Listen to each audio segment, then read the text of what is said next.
తాకట్లో ఉన్న మీ బంగారాన్ని విడిపించి ఆ రోజు ఆన్లైన్ రేటుకి కొంటాం. Sharma gold company.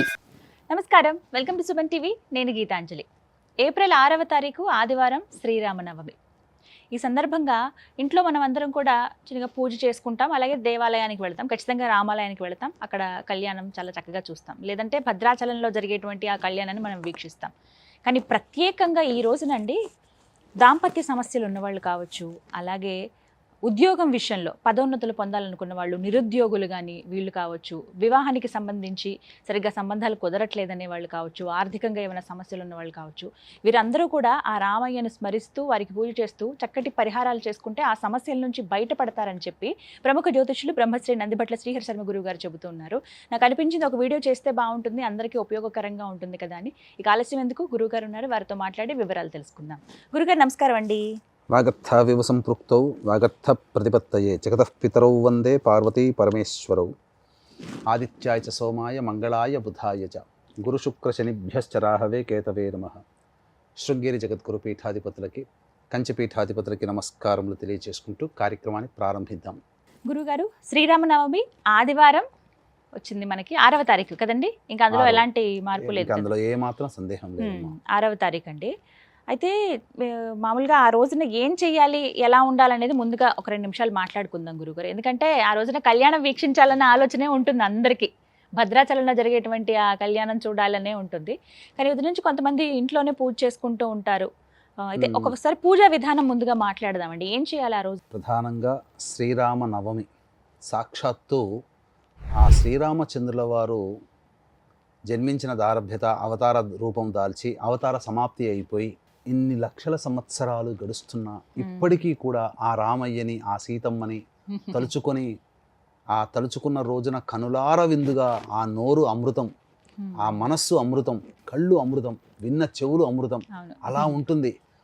ఈ రోజుకి కూడా మన ఇంట్లో మన సొంత అన్నయ్య పెళ్లి చేసుకుంటున్నట్టుగా, నా సొంత కొడుక్కి పెళ్లి చేస్తున్నట్టుగా ఊర వాడ శ్రీరామ కళ్యాణము జరుగుతుంటే, భారతదేశం అంతటా కాకుండా విదేశాల్లో కూడా ఉన్న ధర్మాన్ని పాటించే వాళ్ళందరూ కూడా శ్రీరామనవమి రోజున ప్రత్యేకించి ఆ సీతారాముల కళ్యాణం, అది ఎంతటి వేడుకమ్మ.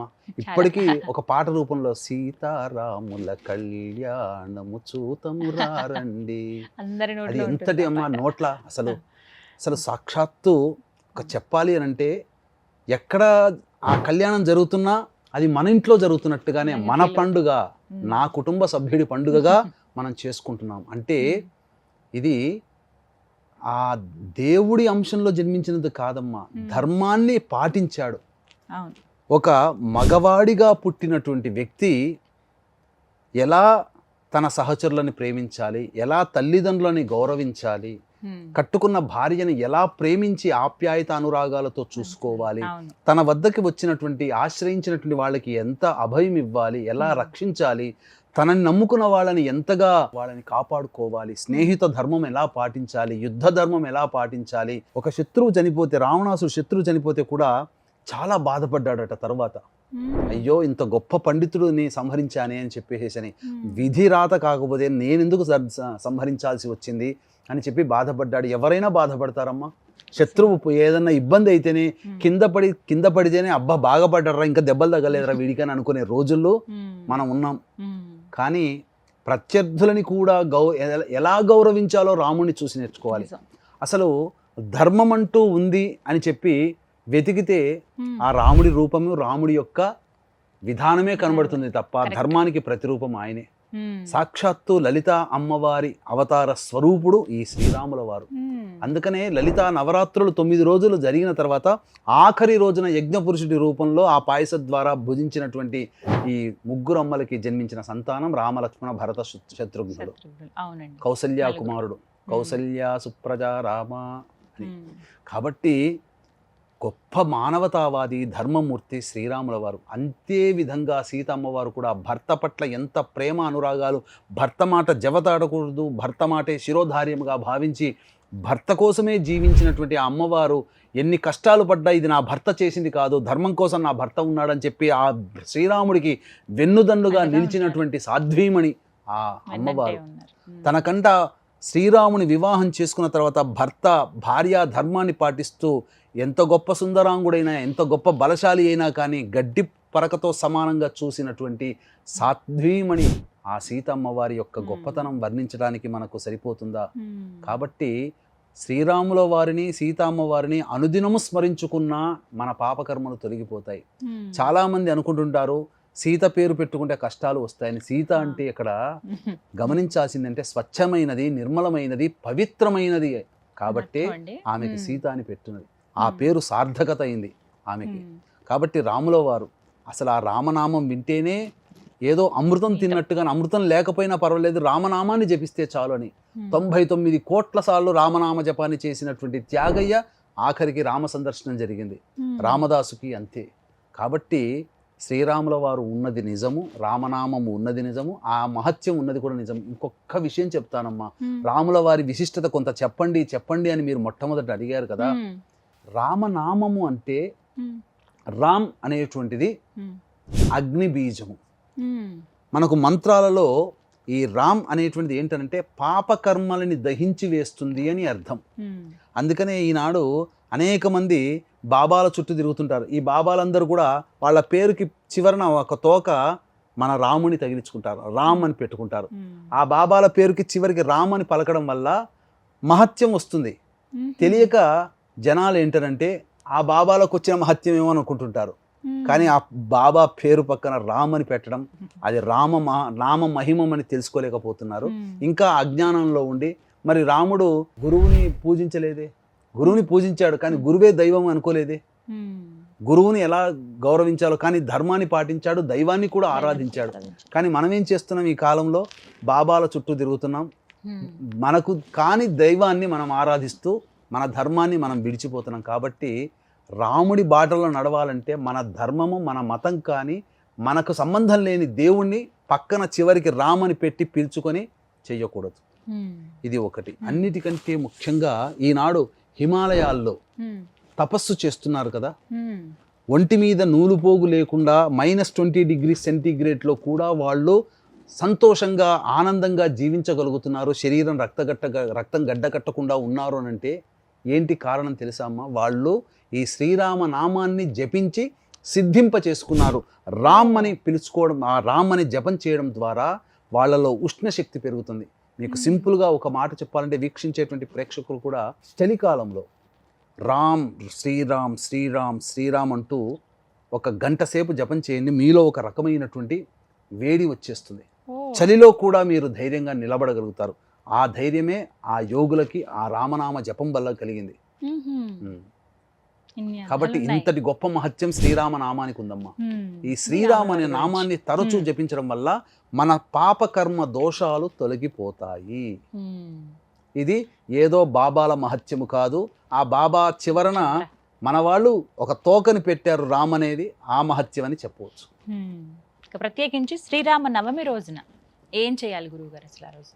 ముఖ్యంగా శ్రీరామ నవమి రోజున ప్రతి వాళ్ళు కూడా ఉదయాన్నే కాలకృత్యాదులు తీర్చుకొని సీతారామ పట్టాభిషేకంతో కూడుకున్నటువంటి లక్ష్మణ బంధుమిత్ర సమేతముగా సపత్నీకంగా ఉన్నటువంటి ఫోటోని తెచ్చుకొని పెట్టుకొని చక్కటి ఎర్రటి పూలమాల లేదా తెల్లటి పూలమాల వేయాలమ్మా.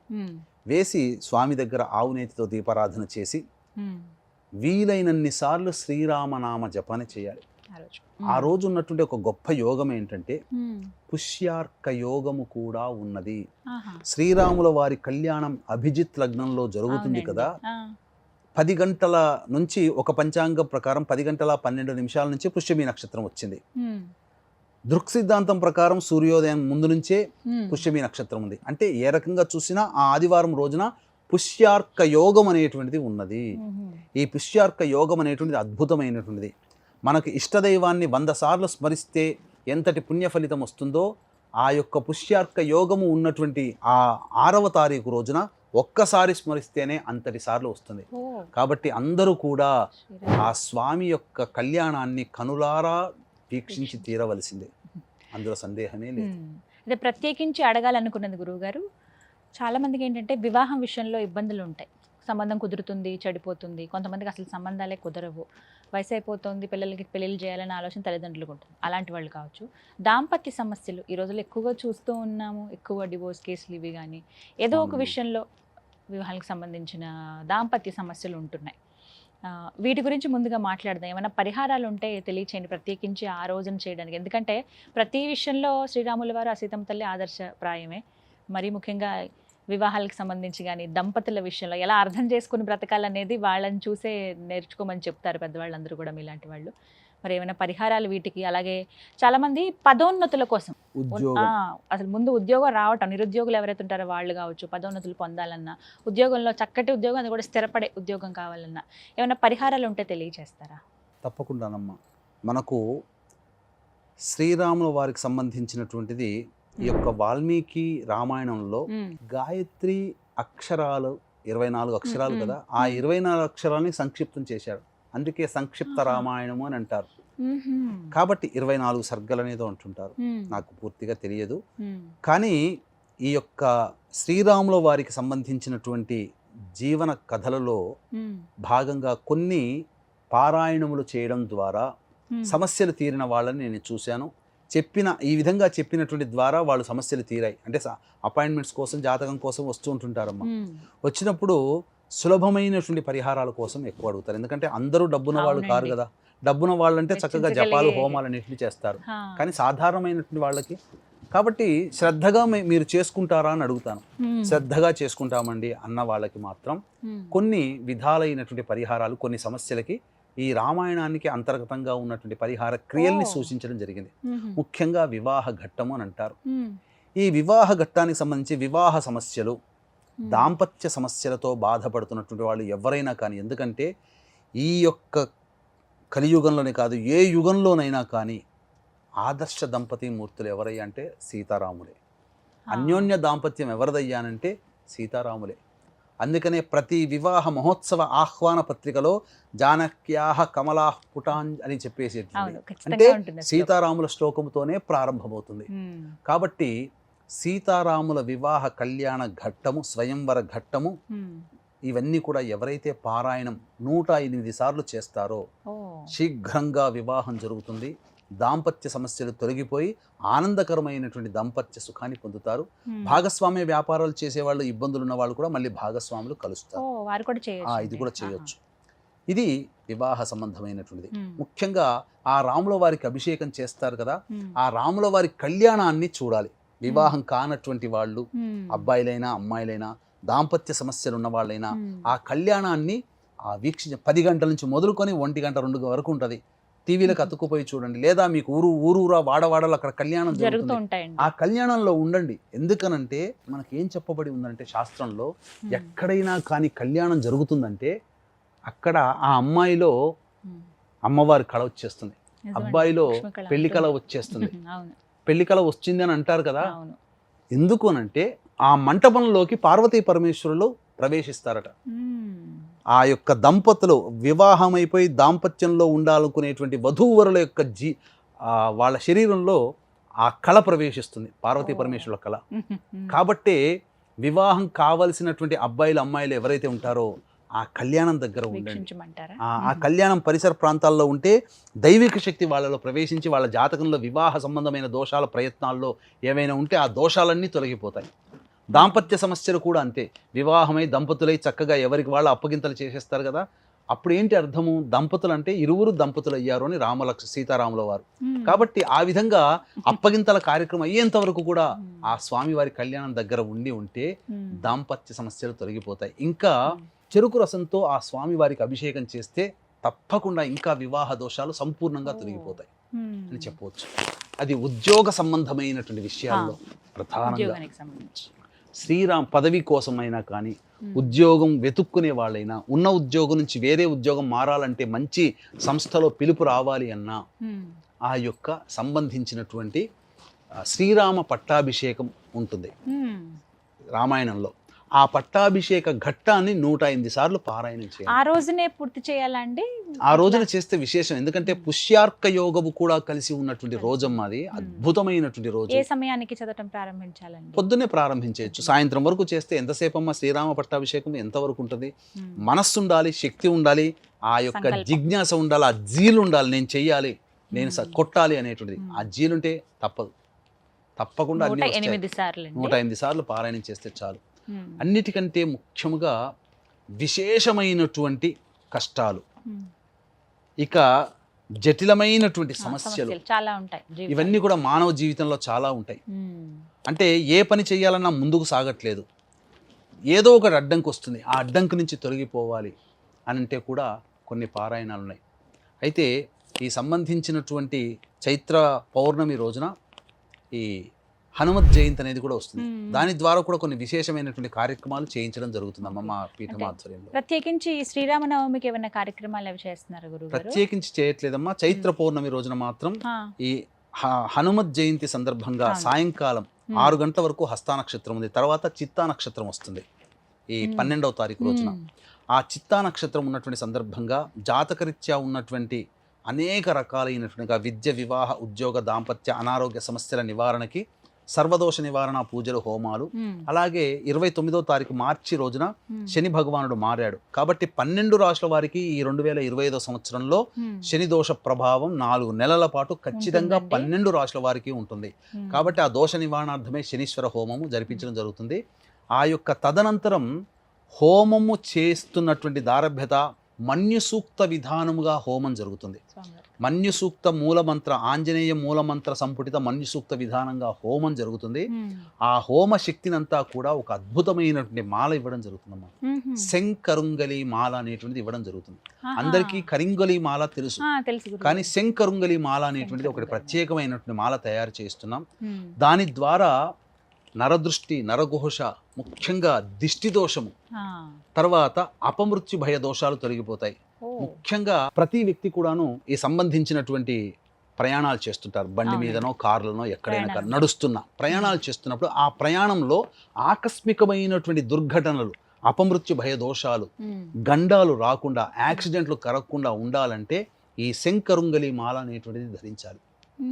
అందుకని మీరు చూశారంటే, మీరు అనేక హైవేల్లో మీరు చూస్తే హైవేల మీదనే ఆంజనేయ స్వామి విగ్రహాలు పెడతారు. ఊరి చివరలలో ఉంటాయి, ప్రతి ఊరి పొలిమేర దగ్గర ఉంటుంది, హైవేలో. ఎందుకో తెలుసా అసలు మీకు? ఈ యాక్సిడెంట్లు జరగకుండా హనుమంతుడు శక్తిని ప్రసాదిస్తాడు, హనుమత్ శక్తి కాపాడుతుంది.